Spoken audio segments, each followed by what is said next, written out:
Hey, Andreu. ¿Ya? Bueno, muchas gracias. ¿Todos me pueden escuchar? ¿Todos pueden ver la presentación? Ah, Raúl, ya te puse cara. Sí. Claro, claro, ya te puse cara. Bueno, el doctor Andreu Comas es PTC. No, no eres PTC de tiempo completo. Eres No. investigador del Departamento de Micro de la Facultad de Medicina de la Autónoma. Un reconocido epidemiólogo, si me permites decirlo, y especialista en virus respiratorios, predominantemente respiratorios, aunque no limitado a eso. Nos va a platicar un tema muy, muy interesante que preparó la semana pasada acerca de sincicial respiratorio. Creo que es un tema muy interesante porque definitivamente está preponderando ahorita en esta temporada, Andreu, ¿dirías? Ahorita ya pasó el pico de sincicial, estamos en el pico de influenza, pero sí es uno de los dos principales patógenos respiratorios. Ok, bueno, adelante, Andreu, por favor, te escuchamos. Bueno, pues muchas gracias ahí por la invitación. Digo, hubo problemas, entonces yo no puedo presentar, pero Cristian va a estar presentando. Yo les voy a hablar de la historia del amor de mi vida laboral, que es el virus sincicial respiratorio, donde trataré que en 50 minutos les voy a resumir 70 años de este virus. La siguiente, por favor. Ahí está que se tiene.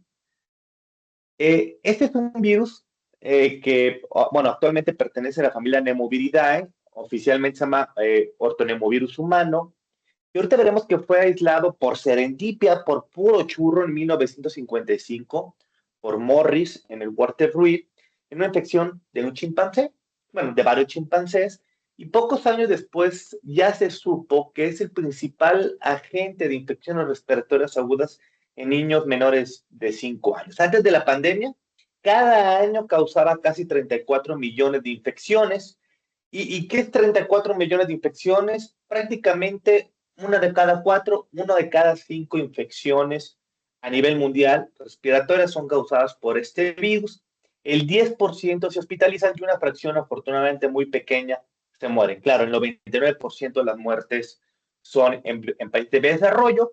Y algo bien interesante es que la mayor cantidad de hospitalizaciones ocurren entre las 6 semanas y 6 meses de vida, donde la mayoría de los niños, es un concepto que quiero que tengamos, están recibiendo lactancia materna. Es decir, a pesar de la lactancia materna, este virus genera el pico de infecciones. La otra característica muy importante es que las reinfecciones son bien frecuentes. De 100 niños que se infectan el primer año y terminan en consulta, casi el 50% se va a infectar el segundo año y va a requerir consulta. Y de estos casos, el 50% se van a infectar el tercer año y van a requerir consulta. La siguiente. Y aquí vemos al virus, arriba a la izquierda ven una de las primeras microfotografías, y es un virus que va a tener 10 genes que van a codificar para 11 proteínas, ¿no? Los dos primeros genes que codifican para las proteínas no estructurales NS1 y NS2, que de hecho es algo que lo va a diferenciar del metapneumovirus humano, el virus más cercano a este, tienen que ver con evitar la respuesta a interferón y esteroides. De hecho, si yo tengo un niño con sincicial, pues yo le podría aventar por vía sistémica una helada de esteroides y realmente no van a responder gracias a NS1, NS2, entre otro montón de cosas que luego les puedo platicar. Como es un virus de RNA en sentido negativo, el genoma nunca puede estar desnudo. Entonces está cubierto completamente por la proteína N, y encima de la proteína está la proteína que es la P, y la P se va a unir a la proteína M. Y la M lo que va a formar esta matriz que luego va a estar cubierto por la membrana de la célula. Insertado en esta envoltura tiene tres proteínas, SH, G y F, que no solo sirven para unirse y para fusionar células, van a cambiar el funcionamiento del sistema inmune, y ahorita veremos que particularmente la proteína G y F es lo que causó un relajo llamado, ¿sí?, la enfermedad potenciada por la vacuna. Perdón, ¿es Luego, un virus desnudo entonces, nada más cubierto por proteínas? no, es un virus, no, tiene envoltura. Ah, Tiene ok, una envoltura perfecto. que le robó a la célula al momento de la salida, Ok. ¿no? Y se la roba gracias al papel de la proteína M. Hace un sándwich, tengo yo la membrana celular, abajo tengo la M, metido tengo SH, G y F, y pegado a M ya viene el genoma viral. Entonces sale por invaginación, por extrusión. Luego la proteína M2 es una proteína muy importante porque tiene dos marcos de lectura y da lugar a dos proteínas. M21 y M22. M21 sirve para que la polimerasa, que es la proteína o el gen L, cometa la menor cantidad de errores posibles. Es un factor que funciona con la polimerasa. Pero algo bien importante es que la proteína M22, cuando se acumula en el citoplasma, eso hace que la polimerasa viral deje de producir RNA mensajeros, ¿sí? Y produzca genoma.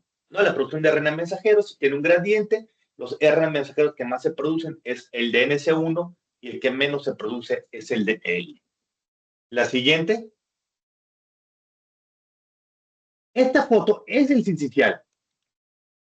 ¿Ok? Esta foto fue tomada, es un aislado de nosotros que lo tomó mi hermano, el doctor Mauricio Comas, con nuestro alumno en ese entonces, ahora el doctor Nacho Lara. Arriba a la izquierda se ve una serie como de capas de cebolla y adentro se ven 1, 2, 3, 4, 5 hay estructuras virales y a la derecha de abajo se ve saliendo de las células el virus. Es un virus pleomórfico, es un virus muy variable, la morfología va a depender de la célula en donde estemos viendo la infección. ¿Sí? La siguiente. Y entonces, esta hasta que se llene la diapositiva. Entonces, en el Instituto Walter Reed, un día inoculan 6 chimpancés con una supuesta muestra de virus de la hepatitis humana y desarrollaron una coriza. Pero resultó que no era un virus de hepatitis humana, no pasó nada, pero el 7 de octubre de 1955 se detecta un brote de coriza, es decir, tos, estornudo y descarga nasal en 14 de 20 chimpancés que dicen ellos que no estuvieron en contacto con los otros 6 chimpancés. Y estos tienen entre 15 y 20 meses de edad y empieza con este brote que se va extendiendo a lo largo del día y unos meses después, hasta el 2 de febrero de 1956, aíslan, ¿sí? En estos, perdón, y luego, y el 2 de febrero, con estos mocos y este aislado, infectan a otros chimpancés, ¿ok? Entonces, lograron, ¿ok? Esta gente que tuviera estos chimpancés, lograron infectar a una segunda camada de chimpancés, y de hecho, 15 días después de este experimento, se enfermaron los trabajadores, ¿no? Buscaron reacción cruzada con otros virus, no encontraron, sabemos cómo lo hicieron, y entonces le pusieron el nombre del agente de la coriza del chimpancé. ¿Okay? Esto fue por el doctor Morris. A la siguiente, por favor. Es la siguiente. Este primer artículo en donde recuperan este virus, y algo, no había PCR en esa época, obviamente, pero lo que hicieron fue agarrar y hacer ensayos de neutralización con un montón de anticuerpos, ¿sí? Por ejemplo, colaboran con el doctor John Enders, ¿sí? Distribuidor, descubrió la polio, premio Nobel del 54, trabajó con tuberculosis, hay una cepa vacunal que lleva su nombre, la de sarampión, trabajó con S40, con VIH, entonces le da sus sueros negativos, Albert Sabin le da los sueros de polio negativos, y Robert Chanot, que ya hablaremos de él, y un pediatra, un genio, y también le da los virus. De hecho, él descubrió para influenza virus, uno de los para influenza, y también da negativos. Entonces, y estuvieron un montón, ya se conocía el CB40, entró un montón de virus y dijeron, ok, este es un nuevo agente, le pusieron el agente de la coriza del chimpancé. La siguiente. Entonces, Anthony Morris fue un vacunólogo, fue el jefe del Buró de Estándar Biológico de NIH, que luego, bueno, Institutos Nacionales de Salud de Estados Unidos, que luego pasan a la FDA, y fue el primero en aislar el sincicial en monos, 1956, bueno, 55, y le llamó CCA. Él estaba trabajando con SB40, ¿sí? Y de hecho, lo que está pasando es que realmente el SB40, que luego les puede hablar cómo el SB40 tiró o fue parte de los motivos por el cual se tiró la vacuna de sal original, ¿sí? Dijo que este virus era un polizonte del sincicial o de la gente de la coriza. No es que fuera un virus polizonte, es que como estaban infectando chimpancés y cultivando el virus, el sincicial, en células de chimpancés, pues estas células y estos chimpancés tenían SB40, ¿no? Por cierto, luego terminó en la ignominia y desempleado, aunque, bueno, no es empleado, lo corrieron, pero le mantuvieron todas sus prestaciones y su sueldo, por dos motivos. Uno es que en 1960 trabajó con el SB40 y se ve que SB40 causaba cáncer en chimpancés. Se agarró e infectó reos en Ohio, si no me equivoco, y bueno, sí, descubrió que, ok, no pasaba nada. Pero imagina, agarran reos, les mete un virus potencialmente oncogénico y no pasó nada. Pero la bronca es que él pierde su trabajo porque desde que salió la vacuna de influenza, quiero mencionar algo, el Instituto Walter Reed fue quien descubrió prácticamente la influenza, quien generó la primera vacuna de influenza, quien descubrió Maurice Rolf Hillman, descubrió el sheet y triple pero perdió su chamba por decir, esta cosa no funciona, sin evidencia. Y entonces lo corrieron y ya dejó de tener chamba.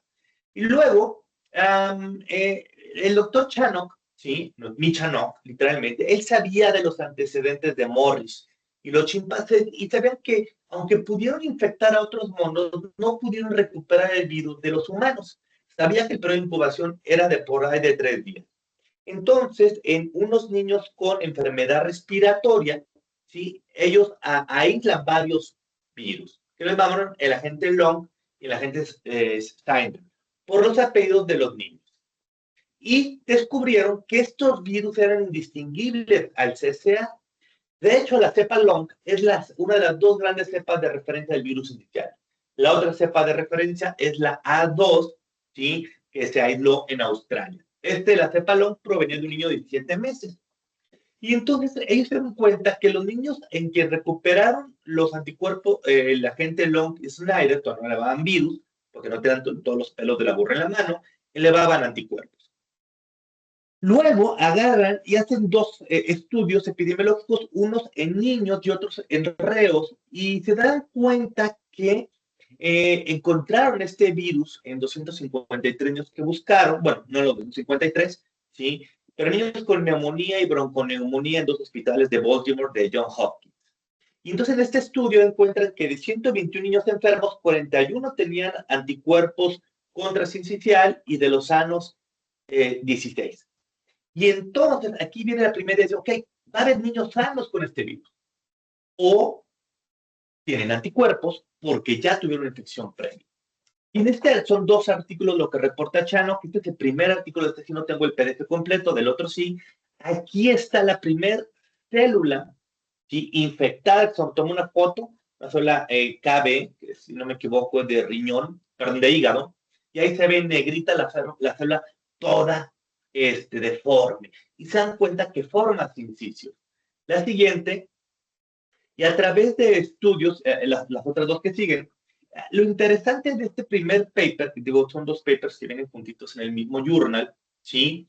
Uno determina que ya las 48 horas con la cepa Snyder ya había efectos citopáticos y con la cepa Long a los 3 días prácticamente. Pero no solo eso, no sé cómo, ahí viene la fórmula, determinan el tamaño del virus, que es abajo a la derecha, ¿sí? Que andaba entre 105 y 107 micras. ¿Sí? Entonces, eso lo pueden determinar. 1957. La siguiente. Y entonces, viene el segundo artículo, que es ya la recuperación del virus, ¿sí? Y en la llaman ya la cepa long, ¿sí? Ellos calculan que, vean, el 77% de los niños de los 3 años ya eran positivos y el 80% de los niños a los 4 años ya eran positivos y ellos van, y no sé por qué agarraban presos de Ohio, pero al Walter Reed y a los NIH les gustaban los presos de Ohio, descubren que 2 de cada 3 presos tenían anticuerpos. Algo que a mí se me hace fantástico de este artículo de 1957, siendo el tercer artículo científico, es que sacan 4 conclusiones que son visionarias. 1. Hay reinfecciones entre la segunda y la tercera década de la vida. Pues sí, de hecho las reinfecciones son entre el segundo y el tercer año. Casi latino. 2. Puede haber infección persistente en ciertos individuos. Efectivamente. Y esto lo supimos realmente hasta que se estudió el sincicial en pacientes trasplantados de médula ósea. ¿Sí? Aunque este punto luego volveré a él.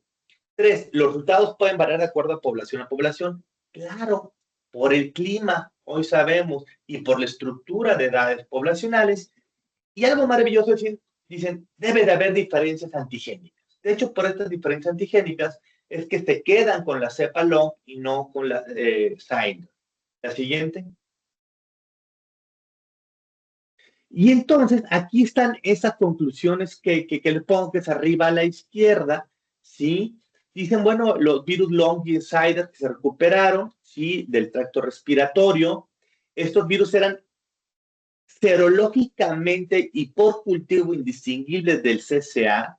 Se sospecha que el virus el long estaba asociado con la bronconeumonía, ¿sí? Y debido a que in vitro causó sincicios, ellos proponen llamarle de manera temporal virus sincicial respiratorio. Dicen, hasta que no se entienda mejor la epidemiología y la patogenicidad de estos virus, pues proponemos llamarles virus sincicial. Y el nombre se le quedó. ¿Sí? La siguiente. Y entonces, no, la anterior, y entonces CCA o RSV. Y yo digo que Anthony Moore fue como Cristóbal Colón y Robert Chanot como Américo Vespuccio. Cristóbal Colón llegó a un continente nuevo, pero no sabía que era un continente nuevo y pensó que era las Indias. Anthony Morris descubrió un virus, ¿sí? Pero no supo realmente qué virus era, ¿sí?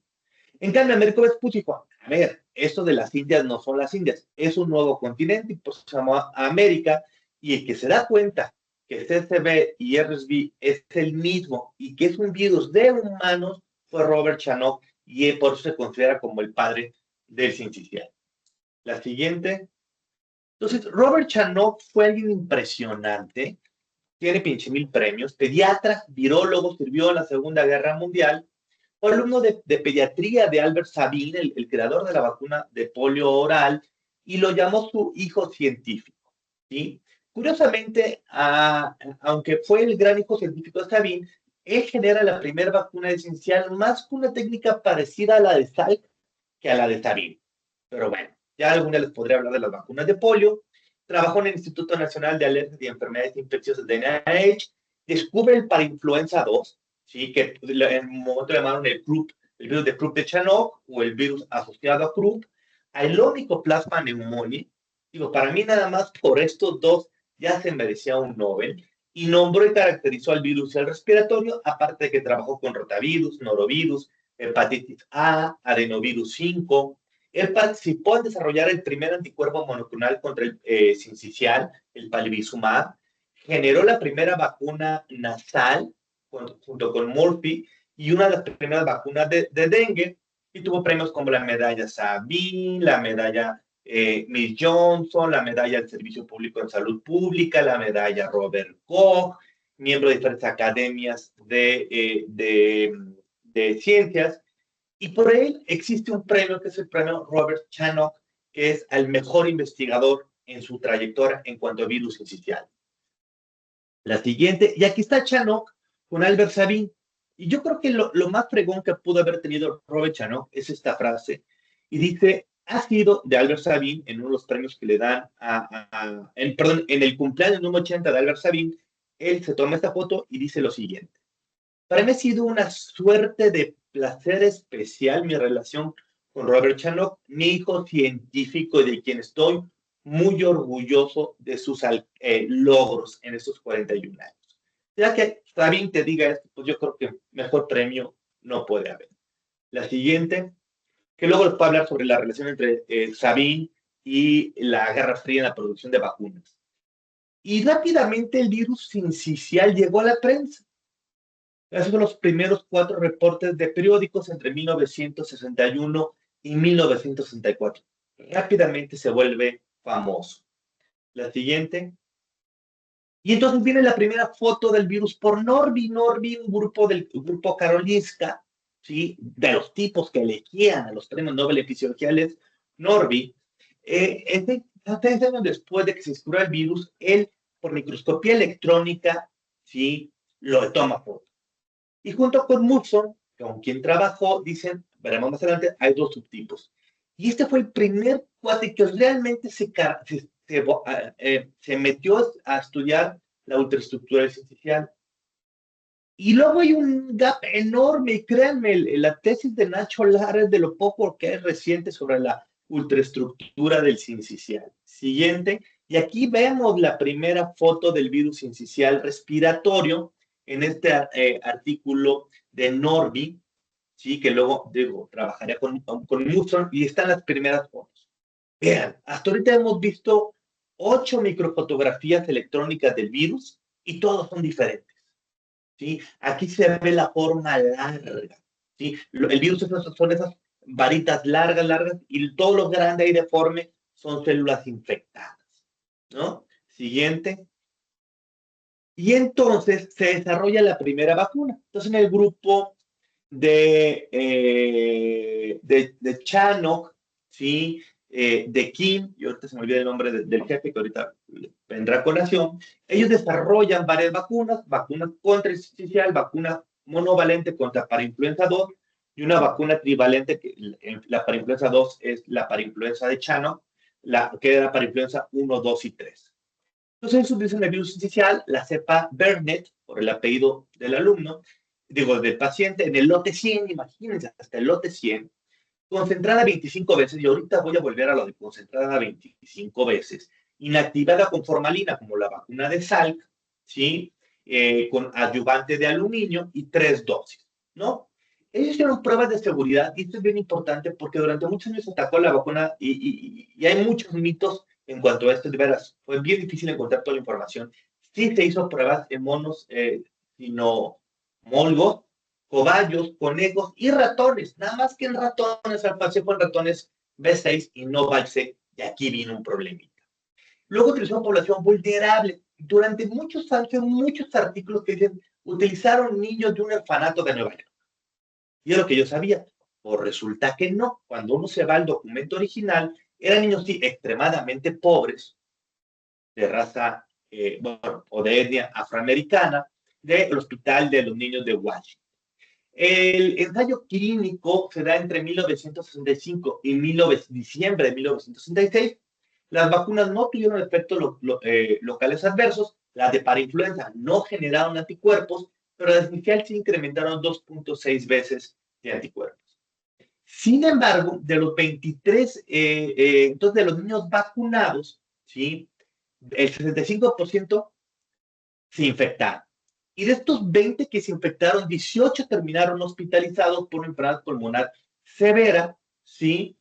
Y 2 fallecieron. Otra cosa que se dan cuenta es que en la comunidad la mayoría de infecciones ya llegaban entre los 7 y 18 meses de vida. En cambio, los vacunados que llegaron muy graves tienen entre 1 y 6 meses de vida. La siguiente. Y me encanta porque aquí vemos arriba un reporte técnico, un memorándum diciendo, la vacuna es segura, ¿ok? Abajo está el artículo que les mencionó de Kim, en donde dice, bueno, es que antes hicimos un ensayo, que ahorita les veré, pero no hubo controles. Y en ese momento pensamos que era normal que se pusieran graves los niños con ese ensayo. Ya veremos, pues, a ver tantito, o sea, resulta que no era tan segura la vacuna. Adelante. Este es el consciente informado, y esto lo quiero recalcar porque estamos hablando de 1956. Todavía no se había ocurrido el informe Belmont, derivado de Tuskegee, que estamos hablando de 1970 y tantos. Entonces no era obligatorio un consentimiento informado.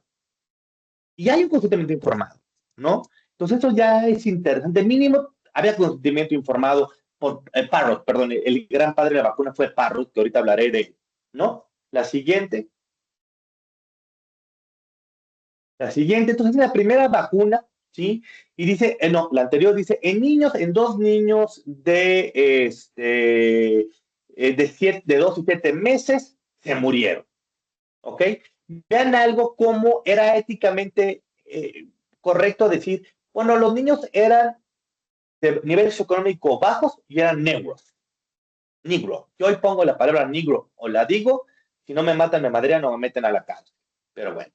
Recordemos que esto en 1955 todavía no ocurre Belmont, que fue hasta el 78.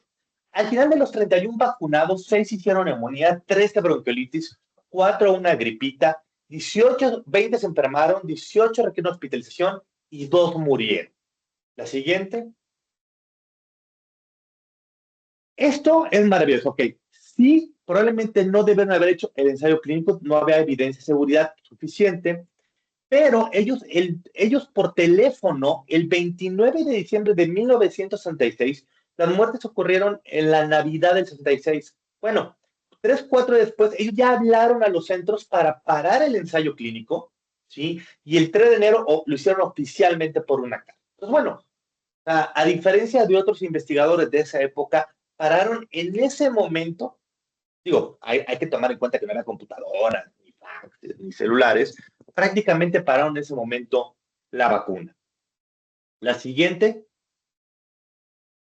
Y entonces se genera la RD, la enfermedad potenciada por la vacuna.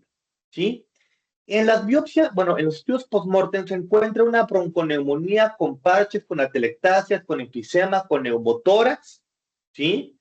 Con un infiltrado de monocitos, de neutrófilos y de algo de eosinófilos. En estos pulmones recuperaron virus, pero también recuperaron E. coli, Klebsiella, que probablemente agarraron los niños cuando estuvieron hospitalizados. Y esto le va a dar un efecto paradójico. Sin embargo, con la técnica de Salk, no era la primera vacuna que genera un efecto paradójico, es decir, me la pongo, me infecto, me va peor. También había ocurrido con las vacunas, una vacuna contra riqueza, una contra el tracoma, otra contra micoplasma y una contra sarampión.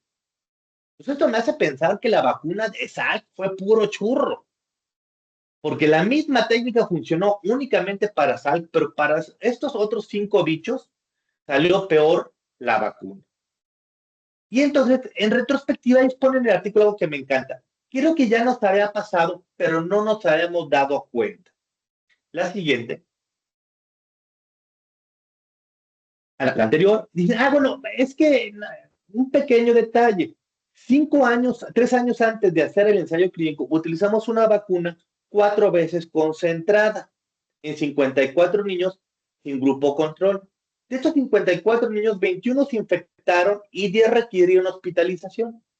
Pero como no hubo grupo control, pues no supimos si esto era por la vacuna, porque no funcionaba la vacuna o porque se los causó la vacuna. Y entonces dijeron, bueno, pasó esto porque la vacuna no funcionó. Entonces vamos a concentrarla 5 veces más. ¿Sí? Y oh sorpresa, les fue peor. La siguiente.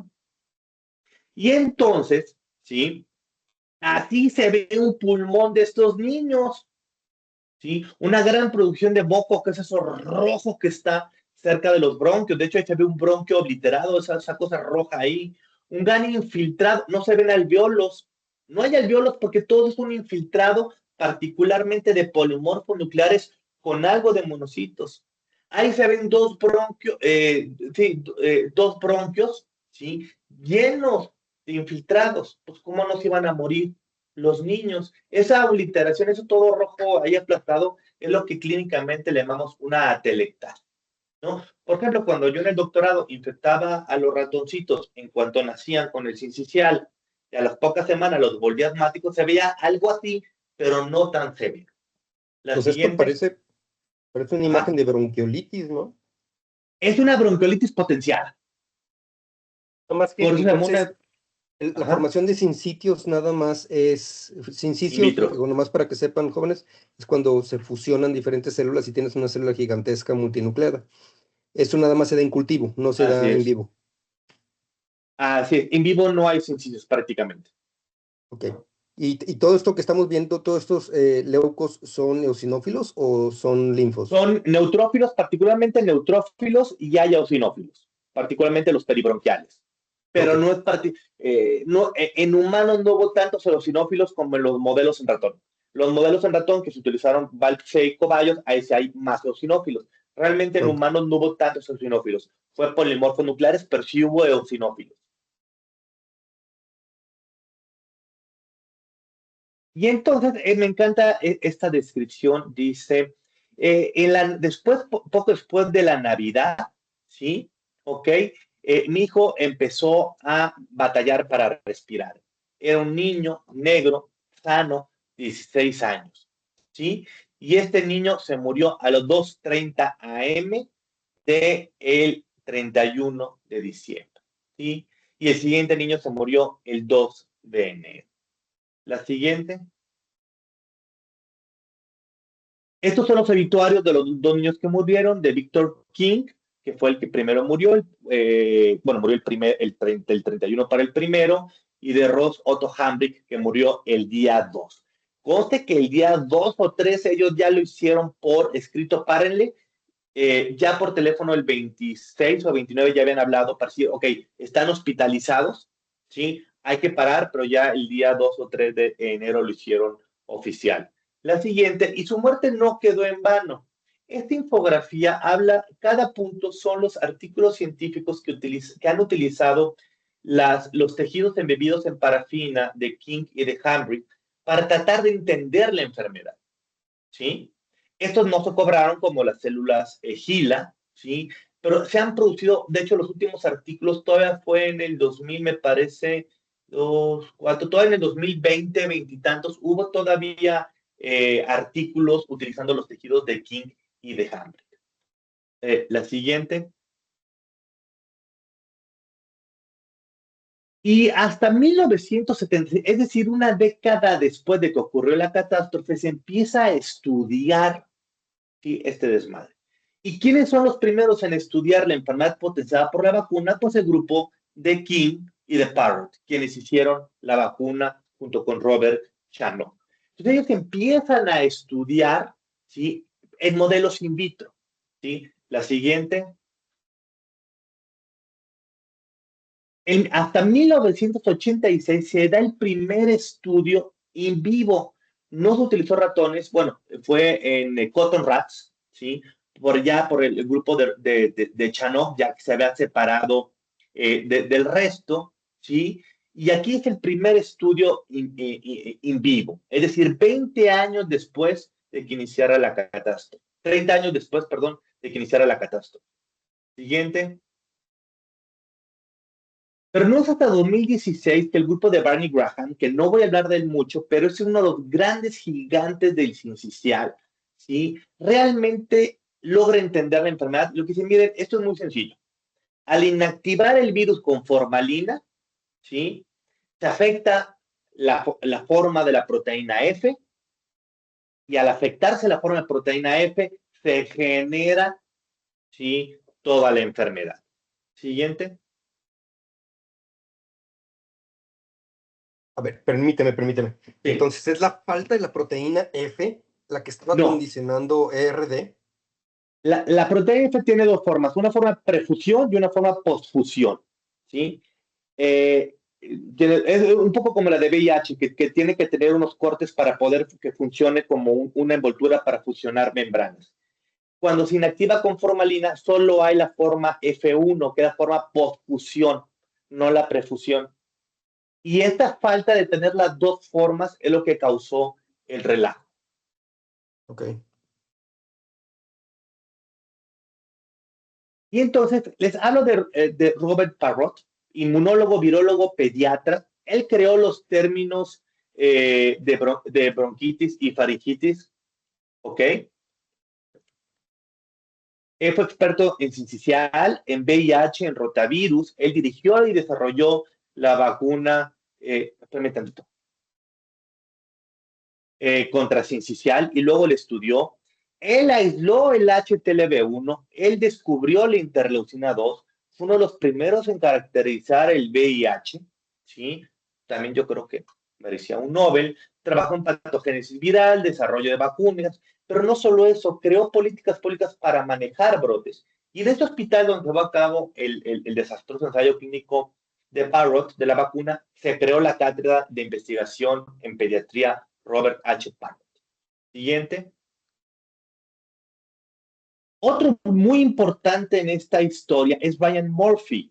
Muy importante en el sincicial, pero más importante en influenza, fue el primer receptor del premio Chanock, ¿sí? Él estudió mucho la replicación viral, el papel de las glicoproteínas, pero aquí vemos una foto de él participando en el primer ensayo de una vacuna atenuada por frío intranasal contra influenza. Vacuna que hasta hace pocos años se dejó de utilizar porque no servía para mucho. Pero bueno, ahí está él utilizándola. La siguiente. Ahora, ya se detectó y ahora se clasifica. Erling Norvin con Maurice Musson, recuerden que Norvin fue el primero en tomarle una foto. A través de anticuerpos dicen, ay güey, hay dos incisionales. La siguiente, estamos hablando de 1985, yo tenía 2 años de edad, y en este RIPA, que es una inmunoprecipitación, Musson y Norby dicen, a ver, a través de un polo de anticuerpos hay dos tipos de virus, el A y el B, y la diferencia recae en la proteína G y en la proteína F. Entonces, en el siguiente estudio, nosotros podemos dividir a la cepa de sincicial en dos grupos, A y B. Hasta dicen el número de epítopos, ¿sí? Estas diferencias no son por recombinación, es lo que dicen, ¿sí? Por lo tanto, parecen que hay dos subtipos que se separaron por un periodo considerable de tiempo. Todavía no existía la genética que utilizamos de virus y por anticuerpos dijeron, se separaron hace un montón de tiempo y ahorita lo veremos.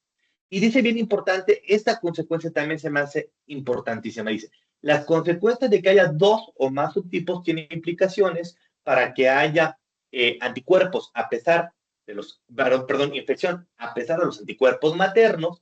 Ya sabemos que el mayor época de inicial es a pesar de que se les dé la lactancia materna, hay reinfecciones, lo cual sabemos y lo cual falla en producir una vacuna. Entonces, nada más tardamos 70 años en tener una vacuna. La siguiente. Ya que se clasifica, entonces se genotipifica. Y aquí otro de los gigantes, Larry J. Anderson, en su laboratorio, junto con Teresa Pérez y Caroline B. Hall, junto con Schnabel y Anderson, también son grandes gigantes, pero prácticamente fue Pérez la que lo hizo Teresa Pérez, ¿sí? Hacen la primera genoclasificación o genotipificación, estamos hablando de 1998. Yo iba en primero de preparatorio. La siguiente, y aquí vemos el primer árbol, ¿sí? Filogenético, la anterior, donde separan A y B, A en 5 genotipos, B en 4 genotipos, y las barritas que se ven, lo importante de esas barritas es que es el primer artículo que demuestra que en la misma población cada año hay recambio de genotipos, ¿no? Entonces ellos proponen la primera clasificación, ya se vean que el gen G es más variable, de hecho por el artículo de Musson y Norby, se sabía que la similitud entre G de A y B era de un 47%, pero aparte de crear la primera clasificación, que es la que se utiliza hasta hace poco, ¿sí? Ellos dijeron, los genotipos cambian cada año. La siguiente. A ver, entonces A y B son tipos o subtipos o Son los subtipos. genotipos están dentro de cada uno de A y B. Dentro de cada uno. Así es. Entonces, A Y y B, hay ¿qué son? más genotipos de B que de A. Ok, y entonces A y B son subtipos. Sí. Ok. Son subtipos, así es. La similitud es como del 50%. Luego que empezamos en la clínica, en 1971 se presenta la primera evidencia epidemiológica de que la infección severa por sincicial se asocia con el desarrollo de asma o de sibilancias crónicas. Hoy sabemos que la razón de momio entre sibilancias y la infección sincicial va entre 1.1 y 18, dependiendo de la población. Y entre la razón de momios entre asma y sincicial, igual, entre 2 y 12. Y hoy lo que sabemos es que un niño cuando se hospitaliza por sincicial antes de los 2 años de vida tiene una gran probabilidad de desarrollar chiflidos crónicos de los pulmones o asma. Pero la característica es que es una enfermedad que no va a responder bien a esteroides ni a broncodilatadores. ¿Ok? Pero va a desaparecer en la pubertad. Aquí los más importantes son Renato Stein, no es Nike, es Nils Sigurds, una mujer en Suecia con las mejores cortes de esto, el doctor Welliver, el doctor Korpi en Finlandia, Karen B. Hall, que los habrán anteriores, Peter Sly y Fernando Martínez en Estados Unidos. Ahora, Una otra cosa, pregunta. ajá, sí. ¿Infección persistente es lifelong, es de por vida? Es a lo que voy. Ah, ok, perdón. Sabemos que el único hospedero del sincicial es el humano, hospedero natural. Coloquialmente, ¿dónde chingado está cuando no es invierno? Hay dos teorías. Una, se queda en una transmisión continua y a bajas cantidades, no, la anterior, todavía no cuento eso, cerca del Ecuador, o dos, hay infección persistentes en macrófagos alveolares, ¿sí? La doctora Beatriz Gómez, Betty Gómez, fue la primer viróloga mexicana. Ella demostró que sí hay infección persistente en macrófagos, ¿sí? Pero el primero en demostrar una infección persistente in vitro en células epiteliales fue el escocés Pringle en 1978. Y Pero puede ser casi tanto del 20, subtipo A como el subtipo B. sí, sin ¿Los importar el dos pueden subtipo. infectar persistentemente? Sí, sí, nada ¿El más que mismo estas se individuo? hicieron con subtipo A, se hicieron con las cepas long y A2, ¿sí? Y 20 años después, Hegel lo demuestra ese experimento en cuyos. Y demuestra que en un cuyo se puede quedar el virus en pulmón hasta 60 días y aparte causa hiperreactividad de la vía aérea, ¿no? Y de hecho, Hegel es el primero que logra juntar esto de, oye, puede causar asma, oye, puede haber infección persistente. La siguiente. Ya que empezamos a caracterizar la clínica, viene la época de los 80s y 90s de cómo funciona.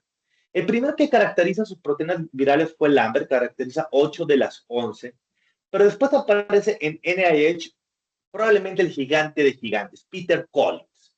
Todo lo que sabemos hoy de mRNA y de genoma y de replicación y de transcripción, se lo debemos a Collins que sigue trabajando.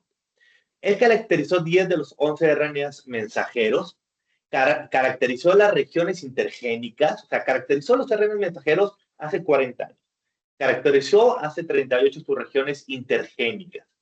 En 1991 caracteriza y describe muy bien la estructura y el funcionamiento de la polimerasa viral y también de las regiones líder y trailer. Y hoy sabemos que tanto los segmentos intergénicos como las secuencias líder y trailer, ¿sí?, tienen que ver con la regulación de la producción de mensajeros. Y algo maravilloso, en 1999 descubre que la proteína M2 es la que regula que la polimerasa viral pase de transcripción a replicación. Pero algo todavía maravilloso, 10 años después, Collins descubre que la proteína G tiene una forma secretada, como el antígeno de superficie de hepatitis B. Y lo más maravilloso de esta forma secretada es que se distribuye por nuestro cuerpo bloqueando los anticuerpos neutralizantes contra el virus. Porque resulta que los anticuerpos neutralizantes van contra la proteína F y contra la proteína G. Pero cuando veamos la historia de los monoclonales de la vacuna y el anticuerpo monoclonal va contra F. ¿Y por qué va contra F y no contra G? Porque la forma secretada de la proteína G bloquea los anticuerpos neutralizantes. Y entonces, pues yo podré tener anticuerpos contra G, no me van a funcionar. La siguiente. A ver, muy interesante. Entonces estamos hablando de una proteína secretaria y esa proteína G secretada está presente tanto en los subtipos A y B. Así es. ¿El ¿Sí? subtipo A precede filogenéticamente al B? Sí, ahorita lo vamos a ver. Precede por 20 años al B. Y no solo va a bloquear anticuerpos neutralizantes, también inhibe el receptor de TNF-alfa y el receptor de fractalcina, lo cual tiene efectos sobre todo en células citotóxicas. Ok, no, mi pregunta va en relación, digo, el subtipo B se descubrió 20 años después, no implica de que Así haya es. surgido 20 años después, ¿no? Eh, Se han hecho comparaciones de filogenética que realmente indiquen o que sustenten la idea de que Sí, el subtipo B surgió después de la... sí. Ahorita se lo voy a presentar. Ok, y Efectivamente. otra cosa, mencionabas que el metaneumovirus humano era el más genéticamente emparentado a Sí. RSV. ¿Y hay algún otro ancestro a RCB en animales Mm, sí, o en seres humanos? hay RSV de bovino, por ejemplo, hay un RSV bovino, hay RSV en otros animales y hay metanemovirus en otros animales. Genómicamente, RCB es muy parecido a metaneumovirus humano, como para Sí, considerarlos sí emparentados están de hecho en genéticamente. el mismo género y la gran diferencia es que su inicial tiene NS1 y NS2 y luego a la mitad tiene unos genes volteados metanemovirus, el orden, pero es muy idéntico. De hecho, vamos a hablar de que en inicial ocurrido duplicaciones del gen G En metanemovirus también hay duplicaciones de PG y en la misma región que en sincicial. Lo que digo, Y clínicamente son indistinguibles. mi pregunta va en relación a si esta proteína secretoria, la proteína G secretada de RCB, es evidencia de coevolución, o más bien de lo que se llama, ¿cómo se llama? Sí, estrategias coevolutivas en las cuales el virus está tratando de suprimir Así es. la inactivación por anticuerpos neutralizantes, produciendo, obviamente no lo hace de una manera inteligente, lo ocurre al azar, un antígeno secretorio, pero ¿sabemos si este antígeno secretado de proteína G está presente en ancestros de RCB, fuera de A y B?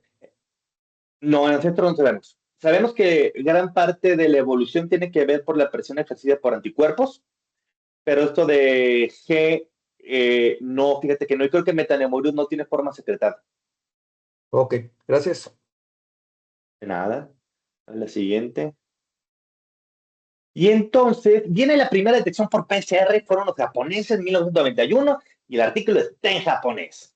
Entonces, pues nada más lo leyeron los japoneses, ¿no? O sea, aparte, la primera y la segunda técnica van contra la proteína, contra GNF, que es el segundo más variable. Pues también ahí sí la cajetearon. No es hasta después que dicen, vamos a utilizar el gen menos variable, que es el L. Pero bueno, la siguiente. Bueno, un año después, Patton y compañía ya hacen la primera PCR que todo el mundo puede utilizar porque le puede entender. Fue al principio muy buena PCR, sin embargo, con una buena especialidad de sensibilidad, pero va contra el gen E. Entonces dicen, ya es el segundo o tercer gen más variable, dependiendo la cepa, entonces ya luego se mudan al gen L de la polimerasa. No es hasta 1994 cuando Patricia Kane prueba algo que ya se había sospechado desde Perret y que ya había pensado Mufson. Y es que, oigan, en una sola ciudad varían las cepas, perdón, y hay un cambio continuo, ¿sí? Y estos 4 años después, bueno, 4 años después, perdón, Perret y Anderson mostrarían lo mismo.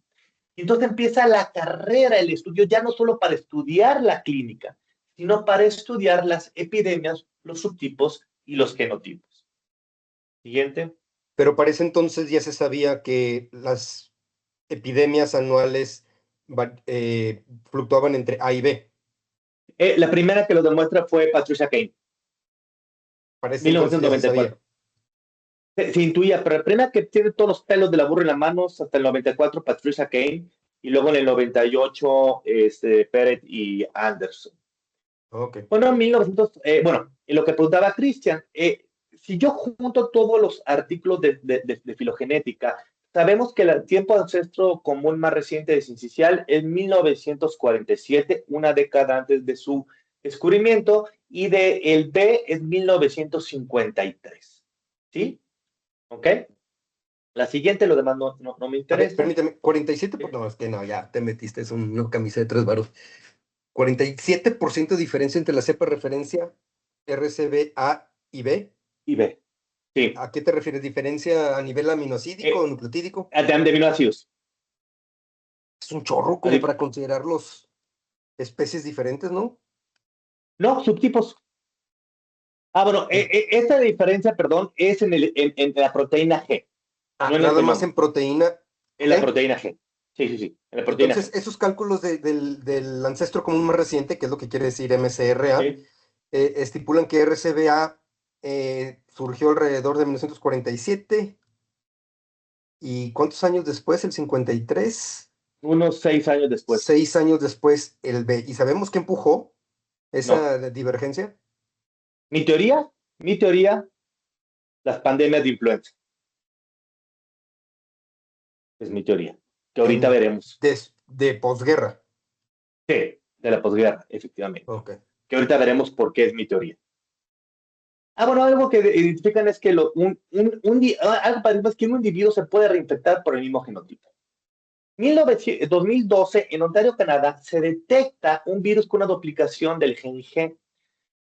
En la parte terminal, se sabe que el aislado es en noviembre del 2010. Noviembre del 2010 veníamos saliendo de la pandemia del 2009 de influenza. Es una duplicación de 72 nucleótidos en la segunda región variable. sabemos que a principios de los 90 ocurrió lo mismo con sincicial, que el genotipo BA, porque se salió en Buenos Aires. Entonces, vean, a principios de los 90, 92, 94, el genotipo B duplica el gen G, ¿sí? Y se vuelve rápidamente el predominante de B. A ver, va de Y nuevo, que hasta no, el no entendí eso. 2010, ¿Cuál genotipo ¿vale? duplica qué? El gen G, la parte final del gen G. La parte final del gen G está duplicada en el subtipo B. En el genotipo BA del subtipo B. BA. Ok. Y en el caso esencial A, esto ocurre 20 años después. O sea, entre la duplicación de B y de A pasaron 20 años. ¿Sí? Y al momento, y este fue mi trabajo de postdoc, al momento en que surge esta duplicación del A, que se llamó ON1 por Ontario, dijeron, oye, es que el tiempo de ancestro común más reciente es 2005-2009. Nosotros dijimos, pues tenemos las muestras, vamos a buscarlas, la siguiente, y es cuando San Luis Potosí, bueno, y aquí está la anterior, lo que pregunta Cristian, se cree que del sincicial A sale el sincicial B en el 53 y en el 94 se duplica el gen B, el gen G, perdón. Luego en el sincicial A, bueno, se da el genotipo GA5, GA2, NA1 y se estima que en el 2009 surge la duplicación del gen G en A. Vean, prácticamente 20 años después, pelos más, pelos menos, pero algo muy importante, ¿qué pasó en el 2009, Cristian? Pandemia de influenza. Así es, aparte que tuviste el honor de tener en tu laboratorio la pandemia de influenza. Mande, Mauricio. Oye, perdón, ¿Mauricio tiene preguntas? Sí, adelante. Sí, nada más, vamos a hacer una pequeña pausa porque aquí tengo unas dudas sobre este gen G. Sí. A ver, entonces, si estoy entendiendo bien, este gen G produce una proteína que es secretada. Sí, que está tanto mi primer duda insertada en el virus. ¿Qué sea secretada? ¿Mande? Mi primer duda es ¿qué quiere decir que esa proteína es secretada? Ok, tiene dos marcos de lectura en su extremo amino terminal y entonces lo puedo encontrar de dos formas. Una forma está anclada tanto en el virus como en las células infectadas y hay una variación en el marco de lectura en donde le falta una partecita, y entonces no se puede anclar en la membrana de la célula o del virus y entonces está nadando en nuestro plasma. Ok. Entonces, la función, digamos, biológica de esta proteína G es cuando está anclada en la membrana, ¿es algún tipo de reconocimiento? Sí, es la que da la fuerza de unión a la célula. La que va a determinar el tropismo, la fuerza de unión, es la G. Y de hecho, lo poco que sabemos de la duplicación es que los virus con duplicación se unen con mayor fuerza a las células que los virus sin duplicación. Y no solo eso, el ciclo de replicación se hace un poquito más rápido también. Ok, entonces está implicado en el proceso de fusión membranal. Así es. Ok, y bueno, mi siguiente duda respecto a esta proteína, que ya entendí mejor su función, es esta duplicación que hablas no es una duplicación completa del gen, es una duplicación solo de una parte de este gen, lo cual cuando ya se llega a la expresión de la proteína, esta proteína mutada nueva tiene, no sé, 72, como que serán 20 aminoácidos adicionales en el carboxilo, ¿sí entendí bien? Sí, en el carboxilo terminal. Y entonces dices que estas proteínas con esas mutaciones, son más largas, es una extensión de la proteína, cumple mejor su función de anclamiento, de fusión. Así es. Okay. Y la otra cosa es que también gana sitios de glicosilación y entonces tiene mayor capacidad de evadir los anticuerpos. Ya, ok. Independientemente de la inactivación de los anticuerpos neutralizantes. Así es, independientemente de la activación de anticuerpos neutralizantes. Así es. Ok, entonces estas proteínas G que no tienen esa región del amino terminal, que no se puede anclar y que se liberan, se secretan, bueno, un efecto de eso entonces es que neutralizan estos anticuerpos. Y no solo neutralizan estos anticuerpos, también neutralizan a los receptores del factor de necrosis tumoral y al receptor de fractalcina. Y entonces le dan en la torre a Natural Killer, sobre todo a Natural Killer y a linfocitos TCD8 citotóxicos. Ya. Ok. Mi última duda respecto a esta proteína G, ¿hay una equivalente en el metaneurovirus? Sí, y es igual la proteína G y también sufre las mismas duplicaciones y en la misma región. Okay. ¿Metaneumovirus también tiene la misma duplicación? Sí. Sí. Y ancestralmente, filogenéticamente, disculpa, Mauricio. No, adelante.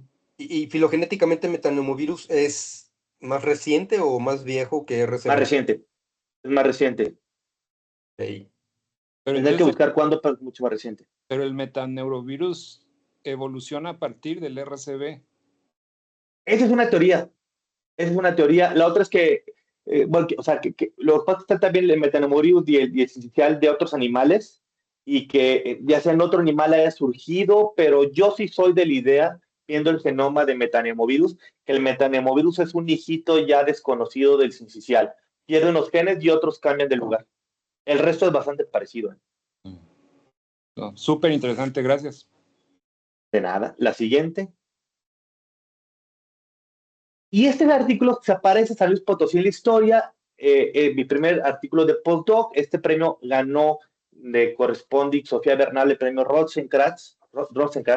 Y nosotros tenemos los aislados del 2002 y aquí está el 2009. En las barras negras es sincicial no N1, en las barras blancas es sincicial B y aquí tenemos en las de en medio es sincicial ON1, ya sea solo mezclado con A o mezclado con B. Y esto es 2009, diciembre del 2009. No hay hasta ahorita en la literatura ni en las bases de datos un aislado más antiguo que este.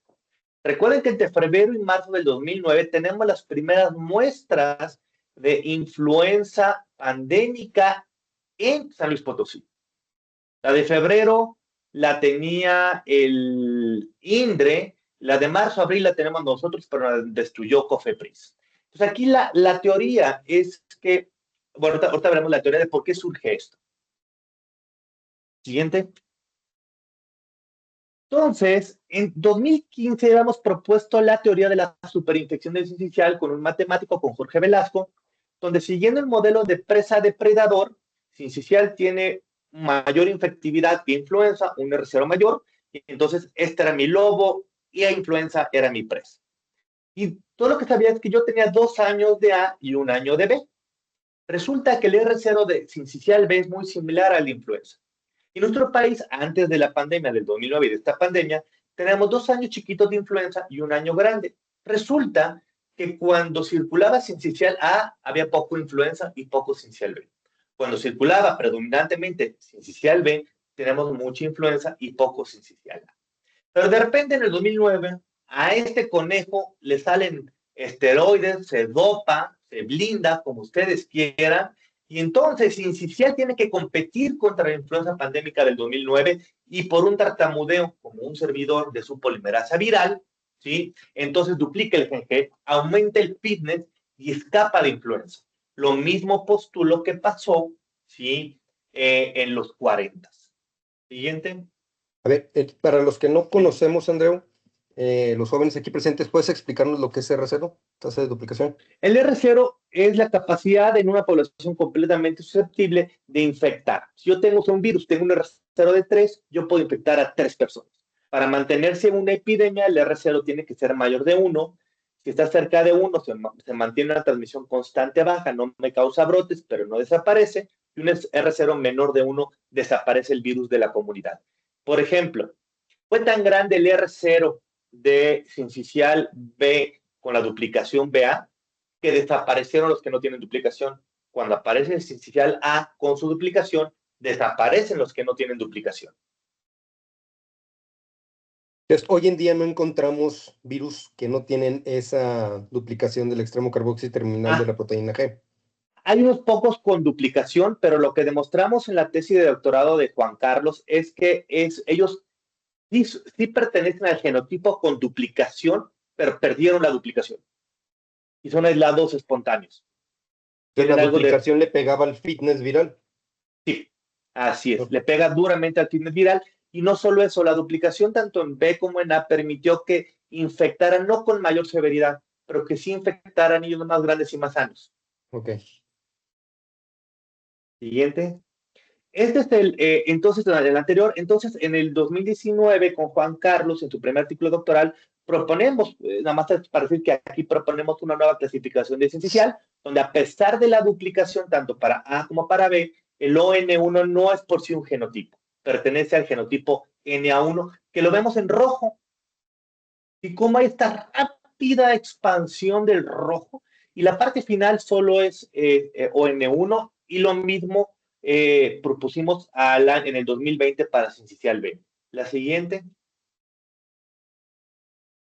Pero en el 2024, Teresa Pérez, la anterior, con otro grupo, bueno, Teresa Pérez dentro del grupo, el primer autor es Goya, hace nueva clasificación, ahí participó Juan Carlos Muñoz, muy complicada la clasificación, ¿sí? Y yo la veo bien difícil que vaya a quedarse como una nueva clasificación, sí es más cuantitativa, sí es más objetiva, pero es un desmadre, o es un poquito más complicada, pero bueno.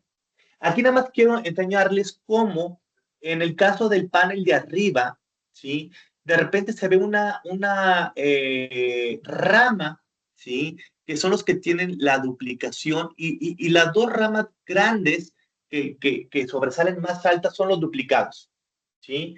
Y en el caso esencial B también, lo que predomina a partir de la mitad de un azul clarito, la de abajo, como hay una rápida expansión. Esas rápidas expansiones es cuando ya hay la duplicación. Y eso se ve muy bonito, ¿sí? Digo, aquí hay otros factores que luego les puedo entrar a hablar sobre también la globalización. Pero bueno. Y ya para terminar, ¿sí? La última diapositiva que les hago un resumen. En los 50, a mediados de los 50, Morris y Chanok encuentran el virus. Para el 61-63 sabemos que es el principal patógeno respiratorio y entra la prensa, cosa muy importante.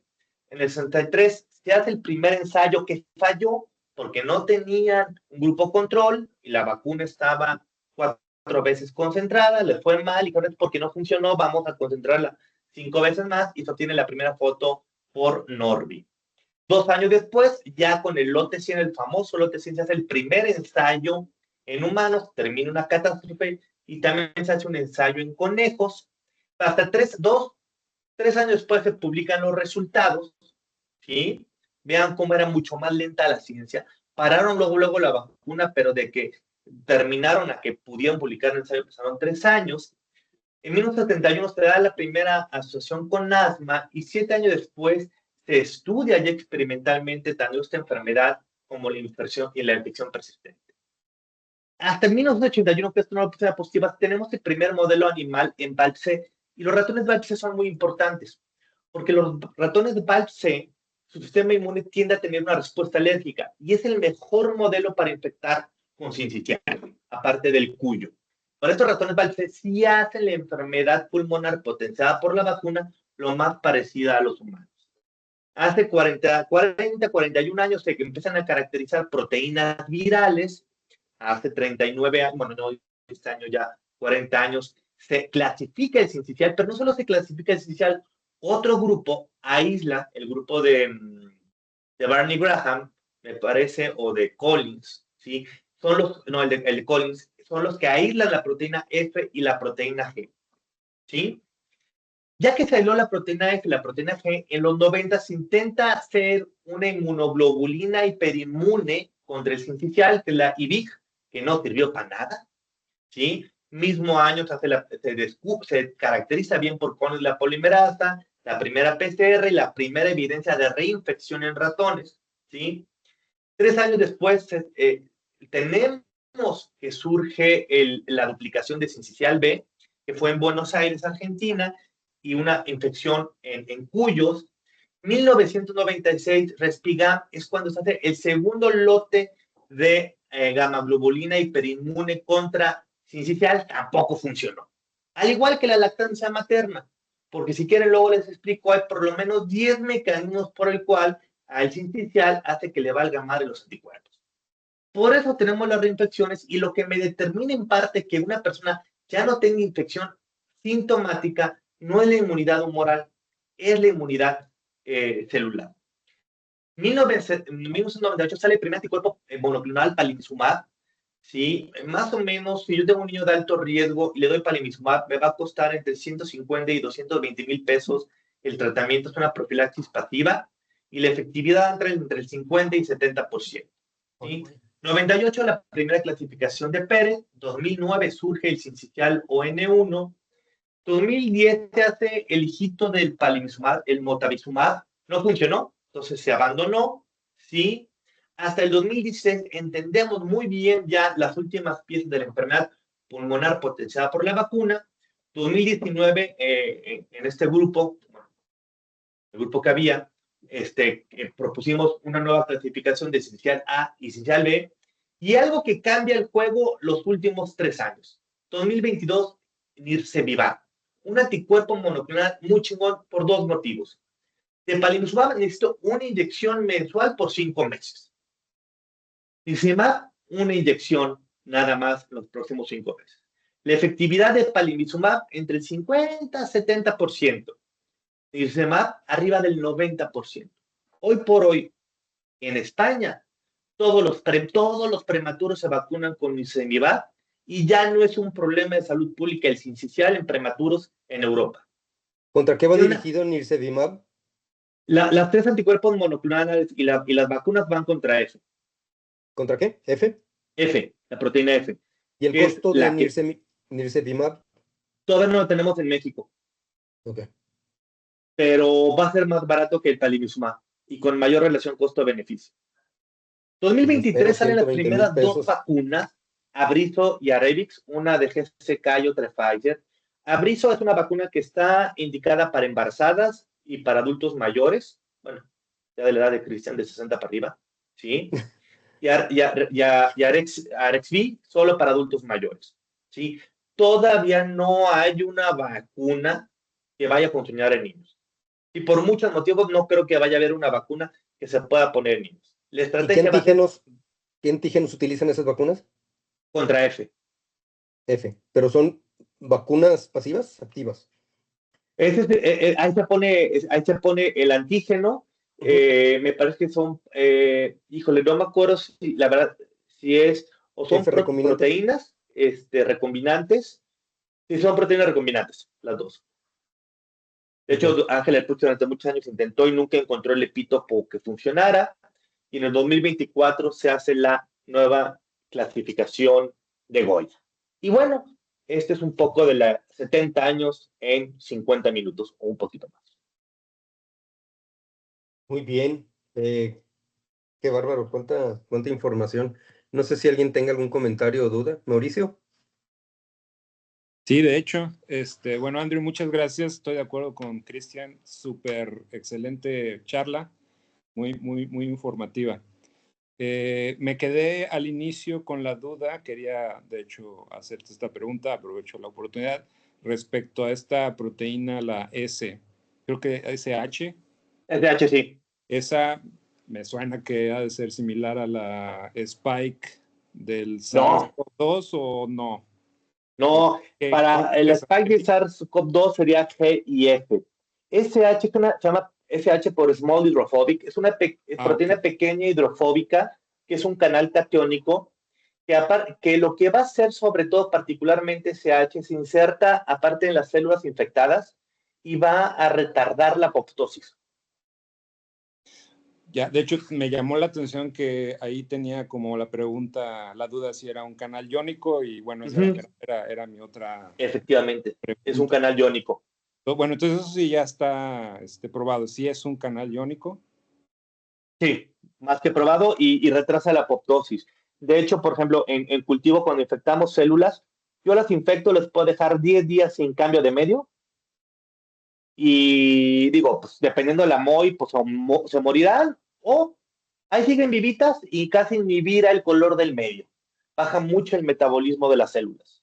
Y eso se debe tanto a SH como a G. Entonces, en el proceso de infección se traslada ese canal iónico de la membrana del virus a la membrana de la célula infectada.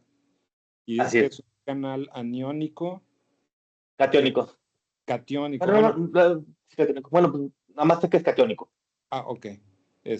Pero ¿en qué sentido? O sea, ¿evita que salga lo que tiene que salir o evita Lo que sabemos es algo que lo llaman también viroporina, y lo que único que se ha probado, porque no le han metido mucho fuerza a esta proteína, aunque sí fue Collins, es que retrasa la apoptosis. Es todo lo que realmente sabemos, es que retrasa la apoptosis, y es el segundo gen más variable que tiene el sincicial. Ok, pero entonces todavía no se tiene mucha idea de cuál es el mecanismo molecular de ese retraso de apoptosis. No, todavía no. Hay de NS1 y NS2 sí se conocen mucho los mecanismos, cómo le dan en la vía a la torre de STAT1, STAT2 y de los receptores de glucocorticoides. Eso se ve muy bien. Pero de hecho, de la proteína que menos sabemos es de SH. Ok, pues me llama la atención mucho esa. Ahí está. Y esa casi no la han pelado, ¿eh? Una muy buena oportunidad para estudiar esos mecanismos moleculares. Así es. Ándale, Mauricio, vente a trabajar acá, ándale. Perfecto.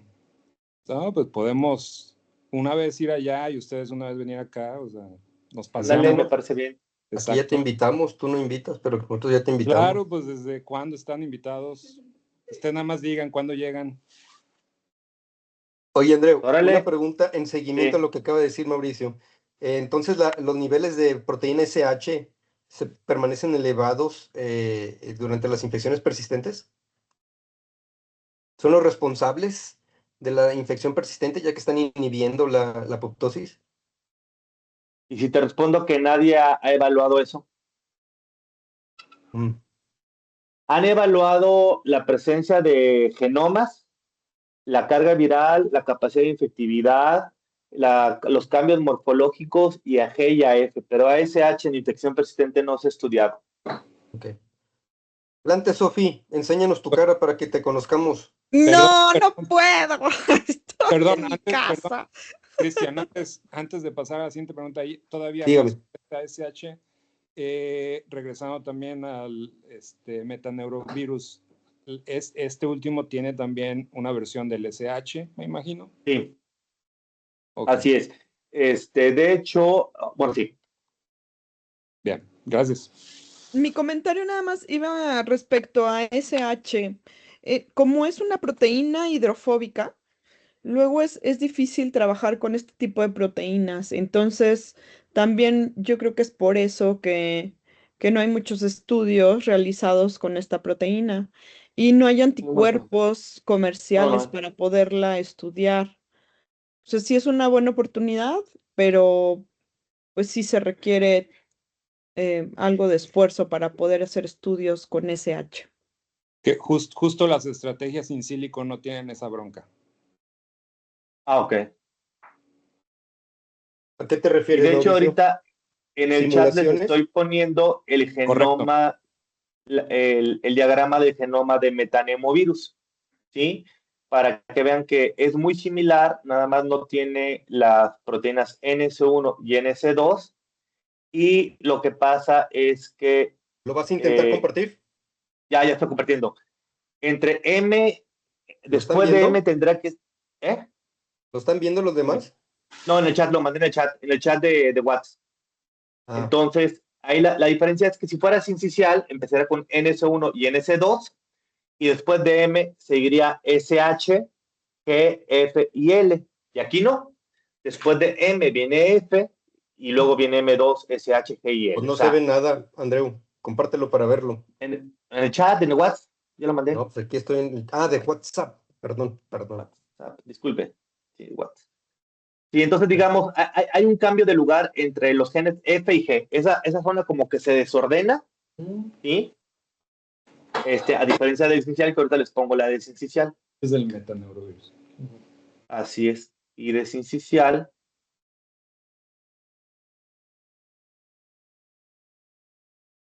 Les pongo.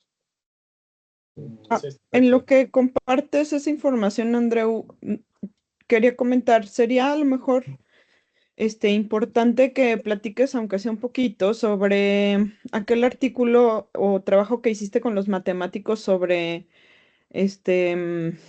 Bueno, sí lo platicó un poco. Interferencia entre virus, ¿o cómo se llama? Sí, el de la superinfección, sí se lo platiqué Superinfecciones para porque explicar por qué nace sincicial. porque para nosotros ha sido muy importante observar cómo tanto la pandemia en el 2009 como ahorita, pues lo que sucedió con SARS, influye en el comportamiento epidemiológico y en la epidemiología molecular de otros virus, y es algo que como grupo de trabajo hemos querido estudiar. Nos ha faltado dinero últimamente, pero por ejemplo en la tesis de Eric Andreu hicimos el Ujú. estudio Ah, del comportamiento epidemiológico de virus durante la pandemia, y pues nosotros queremos hacer secuenciación de, por ejemplo, sincicial para ver todos los cambios que se han producido por la pandemia por SARS-CoV-2, porque pues vimos lo que pasó durante la pandemia del 2009 por influenza. Entonces es un tema muy importante para nuestro grupo de trabajo, y ya desde entonces tú lo habías estado estudiando con eso de las superinfecciones y la interferencia, ¿no? La interacción entre virus. Así es que justamente esa interacción viral es lo que probablemente nos está llevando a, a la evolución.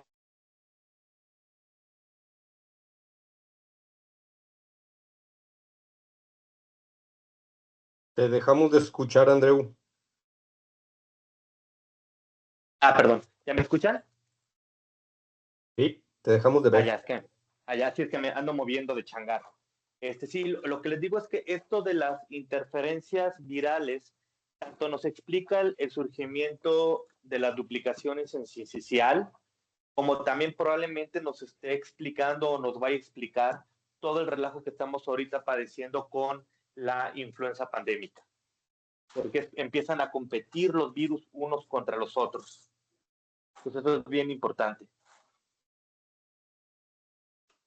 Luego les puedo preparar una plática de justamente este tema de la interferencia y la dinámica de transmisión y la, ¿cómo se llama? Y la superinfección. Muy bien. ¿Alguna otra pregunta? Digo, encuentro sumamente humillante en el buen sentido de la palabra en relación a que te regresa a las raíces humildes. La trayectoria de todos estos tipos que mencionaste al inicio, qué bárbaro, o sea, qué productividad científica, trabajando sin la tecnología que tenemos ahorita, sin el conocimiento, qué increíbles logros alcanzaron todos ellos. Mauricio, ¿tienes otra duda? Sí, bueno, estoy de acuerdo contigo, pero yo creo que todas esas personas sí tenían un gran apoyo económico de sus instituciones y del gobierno. Ah, claro.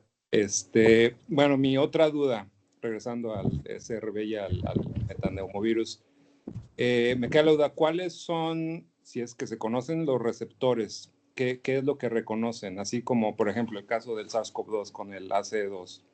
¿Cuáles son los Sí. equivalentes para el virus? Sí. Y si es que es el mismo, en el o caso es diferente. de sincicial, sí, en el caso del sincicial saben muy bien sus receptores. Uno se llama nucleolina, otro se llama fractalcina y heparansulfato, todas las moléculas de heparansulfato. En el caso de metanemovirus se sabe que es heparansulfato, pero no se sabe si la nucleolina y la fractalcina también participan o no. ¿Y qué células expresan estas proteínas? Particularmente son células respiratorias. Son las que lo expresan. El principal blanco son el epitelio columnar y macrófagos alveolares. Sin embargo, también puede infectar células dendríticas y monocitos. Y macrófagos, ya habías dicho, ¿no? Sí, macrófagos alveolares y células dendríticas. ¿Y el sitio de reconocimiento en el virus está en la F o en la G? En las dos. Depende de las dos. Pero quien determina más el tropismo es la región central de la proteína G. La G. Perfecto. Mauricio, mencionabas ahorita acerca de lo de que las simulaciones podrían ayudarnos con proteínas hidrofóbicas. Sí, porque ahí es pues relativamente sencillo ponerlas en el medio adecuado, o sea, entiéndase, pues adentro de la membrana.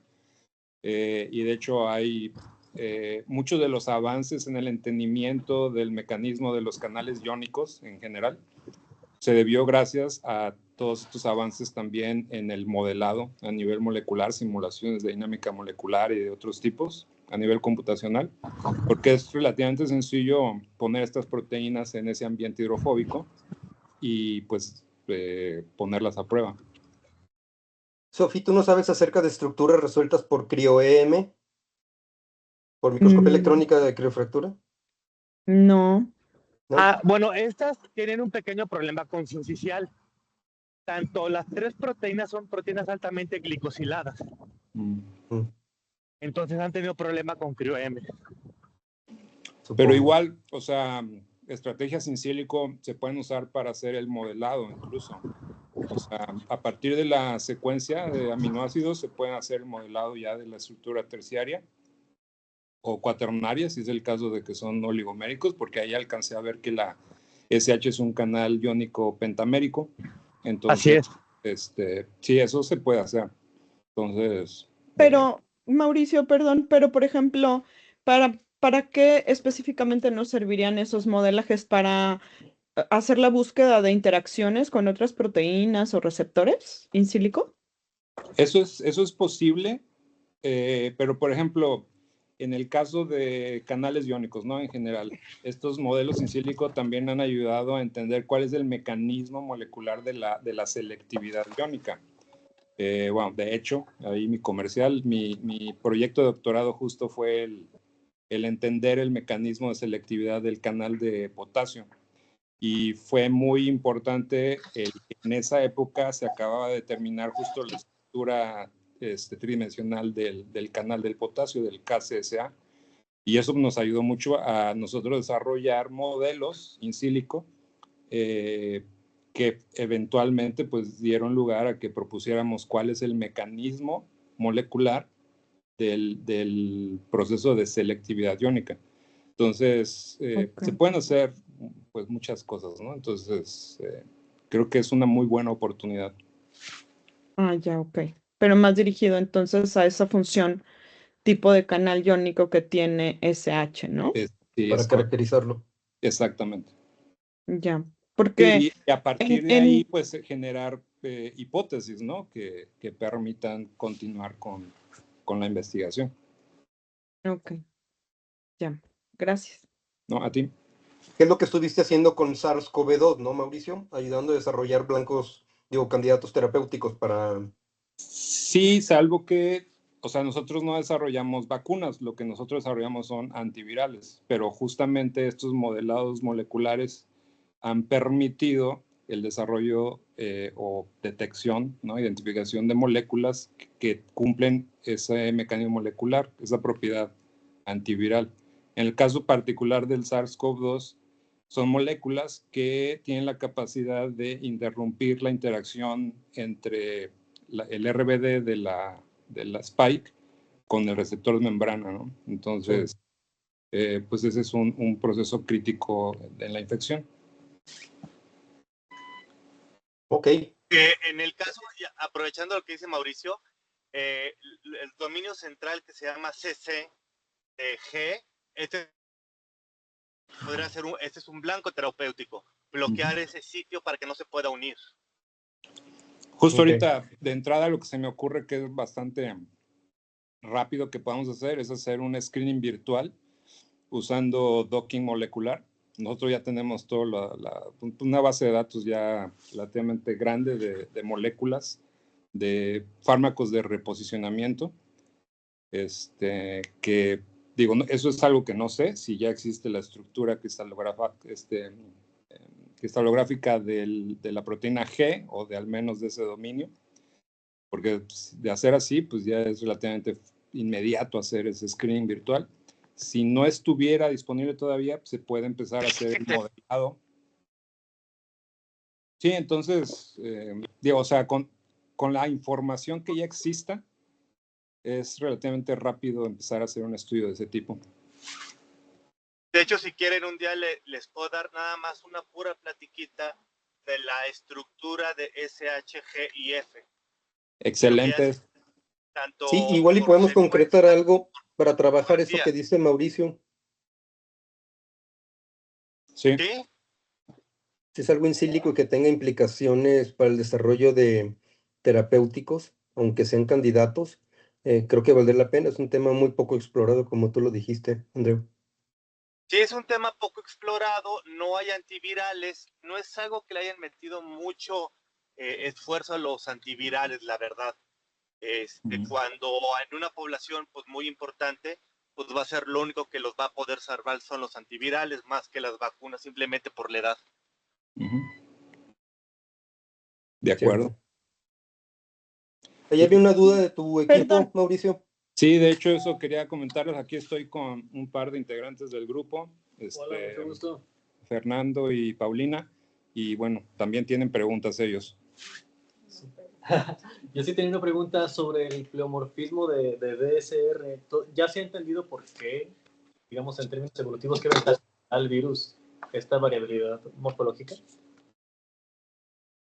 Ay, perdón, si me la pueden... Sí. Hola. Hola. Mi pregunta es acerca del pleomorfismo que nos explicaste del BSR, si es que ya se ha estudiado y se ha explicado por qué este virus tiene esta diversidad morfológica, qué ventajas le da evolutivamente al virus. Ah, muy bien. Ese pleomorfismo, más que evolutivo, es estructural. ¿Por qué? Porque el genoma, que siempre tiene que estar cubierto, está lleno de proteínas N, P y M. Entonces, la proteína de matriz se va juntando, es como si fuera, no sé si ubica los squinkles, estos dulces, los squinkles. Y esos se van envolviendo en la membrana celular. Lo que sí sabemos es que dependiendo del tipo de célula, va a ser la forma. Normalmente cuando son células epiteliales son virus largos, pero por ejemplo cuando son macrófagos, luego hay virus que son así como bolitas.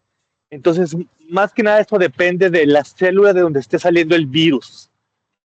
Probablemente tenga que ver con los componentes de lípidos y fosfolípidos.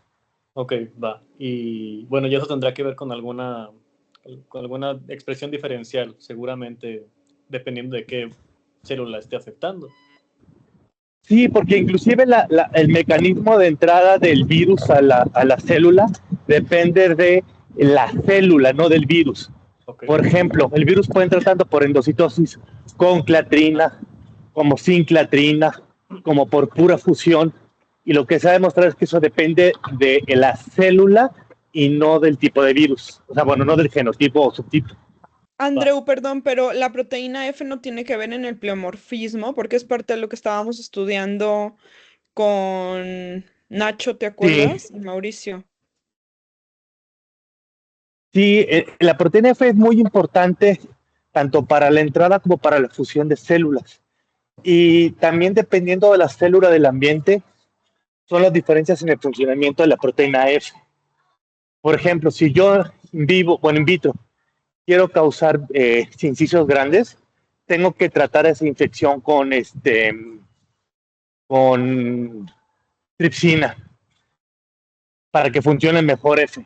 Y entonces para generar mejores incisios.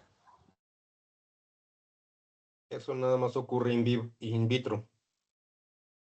Así nada más ocurre in vitro. Sin embargo, en vivo se sabe que sí hay, a través de F, sí puede pasar un virus de una célula a otra célula, sin Ya no te escuchamos, Andreu. va penetrando células como si fuera un túnel. Ya no te escuchamos. ¿Puede pasar un virus de una célula a otra? Sí, Como si fueran de manera túneles. lateral. Como claro. túneles, así es. Okay. Así es. Muy bien. ¿Y estas propiedades las conserva metaneumovirus? Sí.